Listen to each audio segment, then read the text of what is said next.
the Desert Tiger Podcast. Hello. Hello, Terez. How's it going? Good, good. How are you doing? I'm doing fantastic. Another lovely day here. I mean, it's a little bit warmer than I would like, but I mean, it's much better than the opposite, I'd say. So, Yeah, are you in Toronto? I'm actually in BC. Oh, okay. I'm in Calgary and it is like smoking hot here today. Yeah, it's like a solid 37 degrees outside right now here where I am. So, Sheesh, that's hot. just a little bit, just a little toasty, but we like to stay cool. That's why we're inside, right? Yeah. All right. So you're Alberta based, hey? Yeah. Yeah. Born and raised in Calgary. Um, Kind of been floating around for a while, but been here since the start of the pandemic. Okay. So returned home to sort of set base for the last little year and a bit then. Yeah. It was kind of like a bit of a divine timing thing because I was supposed to come here and play a show and things shut down pretty much as soon as I landed. And so everyone thought like, oh, it's just 2 weeks. It'll be fine. So I was like, I'll just hang out with my family. And yeah, it just made sense to stay No, I'll just hang out with my family and keep hanging out with my family and keep hanging and out with my continue to family. hang out with my family. Yeah. Well, it sounds like you've stayed productive during that time regardless though, so it's always good to have that. Absolutely. All right. Are you ready to dive into some of this musical journey here today? Yeah, let's do it. Okay, all right. So before we get too far into the now, I want to lay a little bit of a foundation for our listener here. So, from what I can see, you spent quite a bit of time, sort of immersing yourself, let's say, inside of the music industry. About 10 years plus of just getting inside of the industry, going to different places, building your craft. So, how important would you say that time was to building up who you were before you actually got to releasing your own music? I think it's incredibly important, not just as an artist, but I think as a human too, as you go through experiences and you kind of find this authentic version of yourself. And obviously, we're all still growing and learning, but I think it was huge for kind of the personal growth because before I was like a blonde girl singing country music, and now I have pink hair and I'm clearly not singing country music anymore. And I think that was all part of kind of finding yourself, which is a massive part of finding yourself as an artist. Absolutely, for sure. And so you mentioned that you also went through a few different sounds. So how did you come to this sort of Terez sound that you have now? This melding of like a lot of pop, but you've got elements of like punk rock and other things inside of this music as well. Yeah. To be honest, I I was writing country and I was starting to get really frustrated with songwriting because I just found it really boring. And it was like this thing I love is why is it so boring right now? And I realized it was because I was writing something that just wasn't authentic to me. And so I took a step back and I was like, let's just write music and not really put a genre on it and just write whatever feels authentic. And that's when I started to write what is now my sound, which at the time I didn't really know what I was doing. Um, but really just, again, I think with the authenticity portion, it's just writing what felt true to me and what felt honest and not really worrying about where it fits within a genre was really, really big for me. And I think too, like, I mean, I love like a good dark sense of humor and stuff like that. And I started to kind of find ways to put that into my songs and into my music. And it's fun now because a lot of the songwriters I work with, like I'm pretty open. Like I'll say anything if it feels authentic and truthful and it's not harmful to somebody else. But so now the songwriters I work with, they have their ideas list and they have their Terez ideas list where it's like, no one else is going to say this. So I love that. And it's just, I just find fun with it, I think is the most important thing. Okay, so you definitely found a comfort within yourself and your music. So what was it like after all of that time, that 10 years of building to that moment of finding that sound, finding yourself, what was it like to finally get to the point of releasing your own music out into the world? Yeah, you think it's gonna be like this huge like relief where you release a single and you're like, ah, thank God I did it. Like, okay, I'm done. And really, when you release music, that's like the start of the work because you do so much behind the scenes to just get that song ready to put out into the world, that it feels kind of like the finish line once the song is out. But really, that's so much like of the work just beginning. So I think it took me a long time, probably about 4 or 5 releases, um, before I just kind of took a step back and was like, oh, I'm doing the thing. Okay, that's really cool. Wow, so you had just sort of just jumped in feet first and it took a little while before you actually stopped to smell the roses there. Yeah, absolutely. Awesome. Well, I mean, like you said, it was an exciting time. Once you get there, you get out, and there's a lot going on between trying to market everything, making sure that the social media is on point and everything, which were a lot of those things that you were learning over the last 10 years. Do you have a little bit more of a team now to help you with these things so you can focus more on the music, or how does everything work now? Yeah, so I brought on my first team in October of 2020. So up till then, I did pretty much everything by myself, other than like hiring people here and there to help with things that I didn't really know how to do or that they could do better. But yeah, so up until October, I learned a lot doing everything myself, but it is really nice to have people around who can kind of just take care of the very like minutia administrative type things, or anything that is distracting from just me creating music because that's really what musicians are all about now in this modern day. Like we're expected to be like social media mavens and like have a full branding strategy, and we're here and there and all over the place. So it's much more like musicians are becoming entrepreneurs, and just like entrepreneurs need to have a team around them, like someone to manage their team or manage their schedule or finances. So do musicians. So that's been a really nice way to alleviate some of that stress and allow me to enjoy these releases a little bit more and stop and smell the roses. Well, that's very, very important because, like you say, it's there's a lot of these various factors, and just because you write a song doesn't know that maybe necessarily someone has like an idea of like fashion or how to like brand yourself for a photo shoot or how to brand a music video or like how to fit an idea to it and write around that. And there's so many various aspects of all of these different things. Yeah. And then aside from the creative portion of that, then how to get funding if you need to pay for that, and then how to keep a great record of what you spent money on and like the whole very like financial business side of that too. So yeah, I think musicians are kind of not seen in that light all the time of just having to wear so many different hats. And so I have a ton of love for every musician that's just doing their thing. Absolutely. It's especially like when it comes to grant. They're gonna try and track down. They want to know every dime that was spent to that grant money. Yeah. Awesome. So of course, as you've brought on more people to help with the various other aspects of things in this last year as well, you've also stepped into the world of production, becoming one of the few women inside of the production side of the world, helping to add a little bit more representation to that side of things. So, what was the decision to add production to your abilities, to your repertoire as well? And what has it been like to sort of dive into that world? Yeah. So, I mean, I think it's something that I was always drawn to, but I never really even gave myself the opportunity to want it because I was like, I'll never have the time to truly sit down and learn how to produce. It's obviously a massive learning curve. And then COVID hit and I was like, oh, well, there's the time. Okay. And so I signed up. Well, I applied to this program.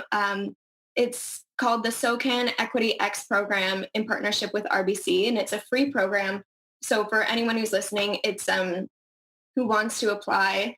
It's just application based. So if you get in, then you're in. You don't pay anything. They'll at least they gifted us the beginner level of Ableton. I can't remember what it's called, Ableton Live.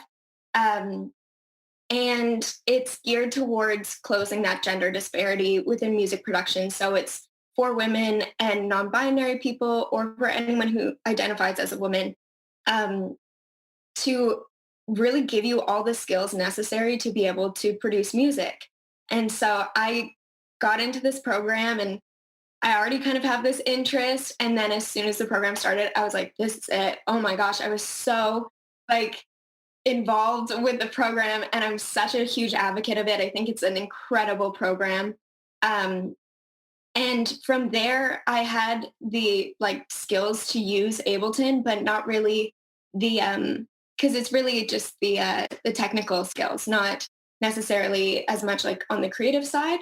And so I'm finishing up my second mentorship now with a producer, learning about like their process, how to do things quickly, how to keep organized, kind of all that other stuff that can sometimes fall by the wayside. And so now I'm co-producing my whole EP, which is really cool, because that was in fall of 2020 as well, that I started. And so it's been an incredible journey to get here. And my latest single, Cake, was a really cool experience because we got a producer from a label in the US named Internet Money, which is also like a producer collective, to work on the track. And I ended up co-producing that track as well, which was really cool to co-produce with such a prominent and skilled producer. Yeah, and it just feels like it's kind of like just working, and it's just like flowing. So I'm just running with it. Okay, so you mentioned your latest single there, Cake, which dropped on June 18th. So you took us a little bit behind the fact that you co-produced this track. Take us behind a little bit of the lyrical aspects, all of the other fun things that went into Cake.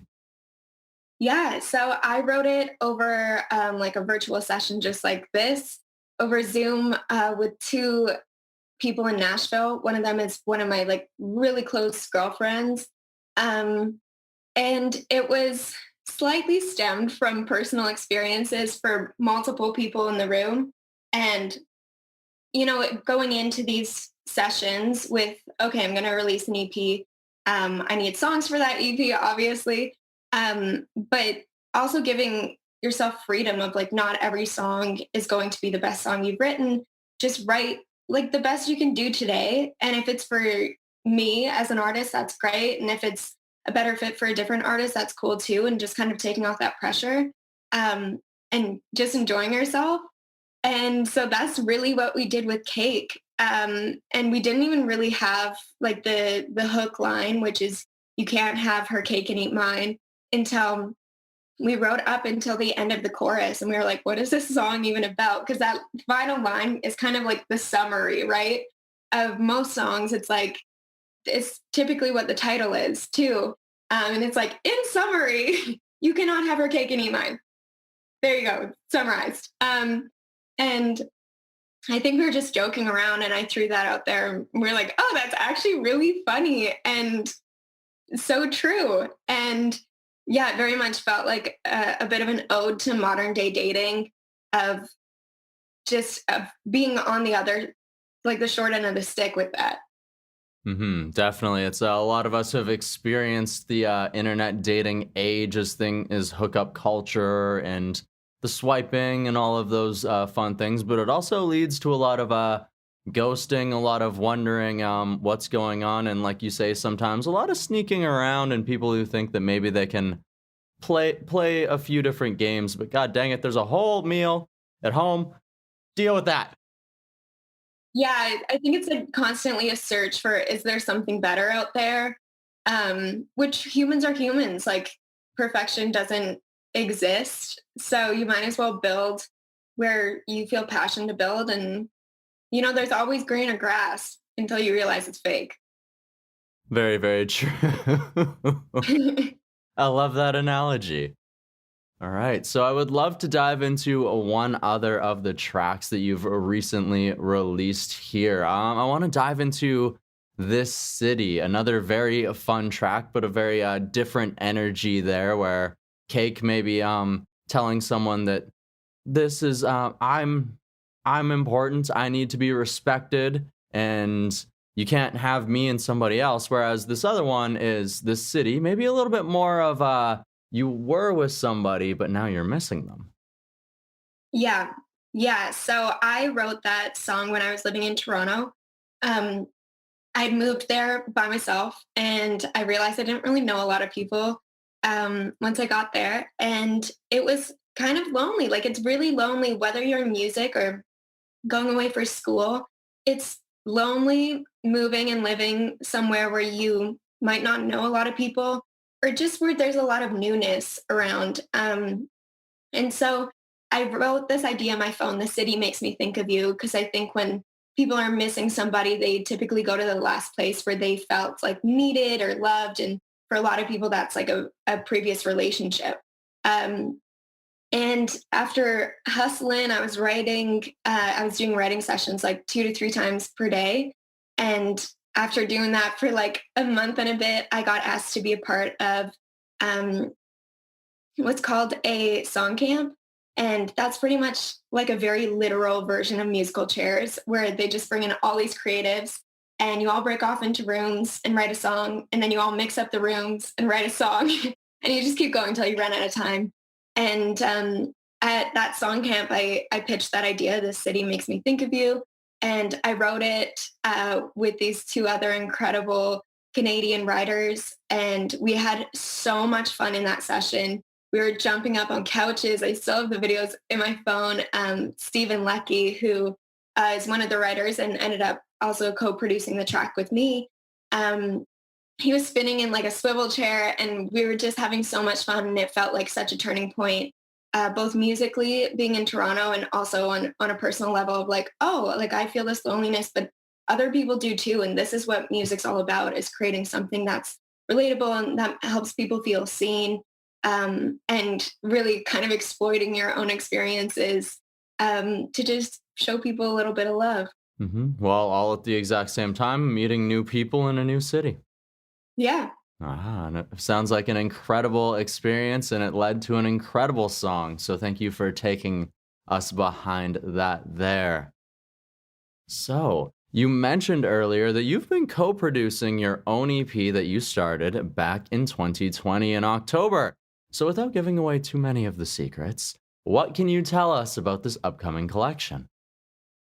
It's going to be so fun.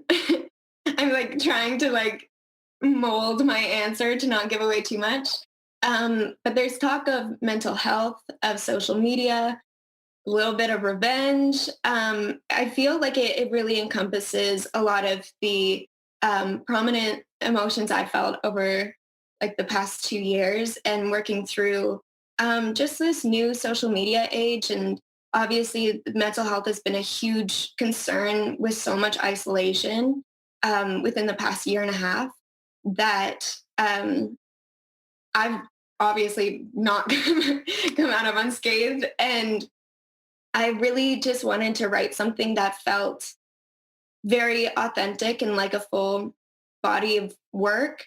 I really like that I think there's maybe three or four songs that aren't about relationships at all. And I love songs that are just like, they're very challenging to write because obviously like love is just really pulls on everybody's heartstrings.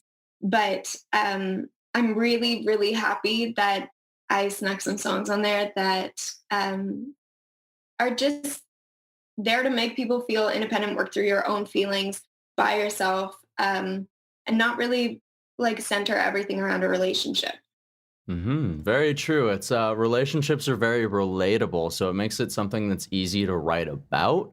But at the exact same time, you never know what somebody's going to take from a song. So you can write about a different topic, but somebody might interpret it a completely different way, and then they heal in their own way from that moment. Yeah. Absolutely. Awesome. Awesome, Terez. I have had a blast chatting so far. I have one last question. Are you ready for it? I'm ready. Let's do it. All right. We have talked about your growth as a musician, releasing music over the last 2 years, learning to produce and otherwise. And now, what I would like to know is over these last 2 years, how has this time helped you grow as a person, or what has it taught you about yourself? That's such a great question. And I think it's like such a loaded question. So I hope you have a full hour to go into this. No, I'm kidding. But I think that these past 2 years have taught me so much about independence, of being able to do things myself and rely on myself and really trust in myself. And also the complete opposite of that, of trusting in others and not isolating myself and thinking that I'm the only person that can handle things, or like I need to have my hands all over it or else it's not going to be done properly. It is like this, just surrendering this control. And I think too with the pandemic, like that, I think everyone's felt that, is like just surrendering to be like, I can't control this situation. Like there's nothing I can do to benefit the situation other than stay home, wear my mask, sanitize. And that's really I think causes a lot of anxiety, is to when you have to surrender and you can't fully control a situation. So that's been really massive for me. I think too, just really becoming secure with myself has been massive. As I've kind of grown on social media, there's always, with love, there's always hate. It's the yin and the yang. Um, and some of the messages and things I receive are not always the nicest. And you have to become really secure with yourself, of being like, okay, that's their opinion, but that doesn't mean that it's going to shape my identity or how I feel about myself. Um, and just really finding ways to kind of work through yeah, just receiving a lot of backlash. And now I feel like I'm in a really good place with it.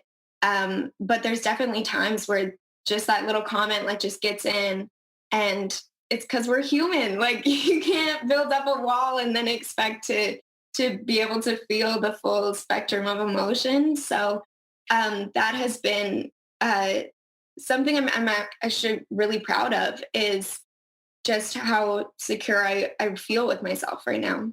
Wow. Awesome. I love those lessons and thank you so much for sharing them with us, because very, very important to be comfortable in this social media age where sometimes that one comment can completely tear you down and you sit there and you think, what did I do wrong? What could I do better? When at that exact same time, it's somebody's opinion. And just because it's an opinion doesn't mean it's true.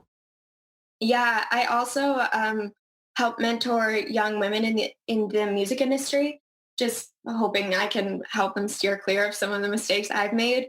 And even I think just yesterday or the day before, one of the girls that a woman, why am I calling her a girl? One of the incredibly talented women that I work with, her name's Haley Benedict. She's so incredible, and she in Edmonton sang with Keith Urban an original song a few years back, and she had posted that someone had made an incredibly mean comment on that video of her. And so I sent her a message and said, I would love to see the video of them performing an original song with Keith Urban. Like, please ask them to forward it to me. I would love to hear how that went for them. Exactly. I mean, people who haven't walked where you've walked, or they might not even be in the music industry, and they're trying to give you feedback on your presence in the industry. It's like, well, I have my people I trust. I have my people who call me out when I need to be called out. I don't surround myself with yes people, and not at all. So I trust in my inner circle, and I trust in my ability to form that inner circle to be a safe place for me, but also call me out when I need it. Very, very important as well, because you got to be held accountable for sure. Thank you for sharing your journey and these lessons with us here, Terez, on the Desert Tiger podcast. Thank you so much for having me. I really appreciate it.